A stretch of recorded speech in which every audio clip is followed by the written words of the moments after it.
Hey, what's up YouTube? It's ICU, and in today's quick video I wanted to talk to you guys about both iOS 10.2.1, the next firmware release from Apple, and the first public usable iOS 10 jailbreak. Because yes, while we do already technically have an iOS 10 jailbreak, it only includes support for now outdated firmware being iOS 10.1.1 and a small handful of devices. That's it, and we unfortunately just don't know when we're going to get a more stabilized version of it and whether it will actually be updated to include support for iOS 10.2. Luca Tedesco said previously that he would actually include support for 10.2 for all devices other than the iPhone 7 to actually fix a bug that he had discovered in beta stages, but we just don't know when that's going to happen.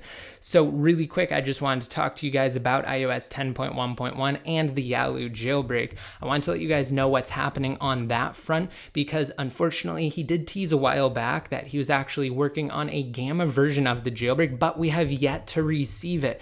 It seems as though, as I said in the last few episodes of this series, which I will have linked on your screens now via the cards as well as down below in the description, that he's kind of taking a step back because of several reasons. First and foremost, if he actually messes up, he simply cannot go back to iOS 10.1.1 right now, and that's why he said he's more interested in future restore, a project created by a developer who actually did release a utility that worked temporarily to downgrade if you had select SHSH blobs saved, but that he wasn't as interested in developing for Yalu just yet, simply because he didn't want to be locked out of being able to work on a solution because of course it is outdated and you simply cannot restore regularly to a firmware that is no longer being signed by Apple. In fact, no one can really just yet. And of course there's then the whole debacle with an individual actually releasing a package inside of Cydia to get things functioning properly and to re-enable Substrate, of course utilizing a method that does not function properly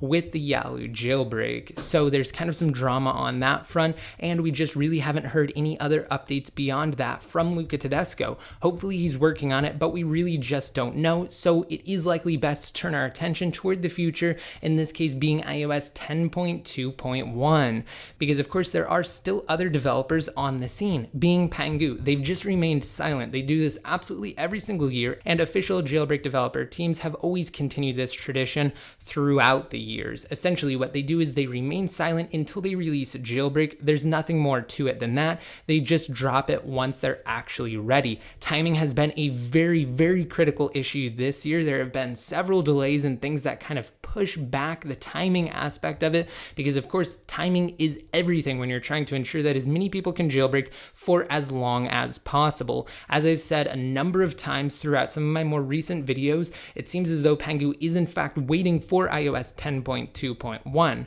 And, well, where is 10.2.1? I mean, it's been in beta stages for a while, and in fact, every single beta release has had a build number that closely matches build numbers of public versions of iOS. As you can see here, we're on Apple's developer portal, and the build number for iOS 10.2.1 Beta 4, which was released last week, is no different. We definitely have a smaller build number there, which are typically reserved for public versions of iOS.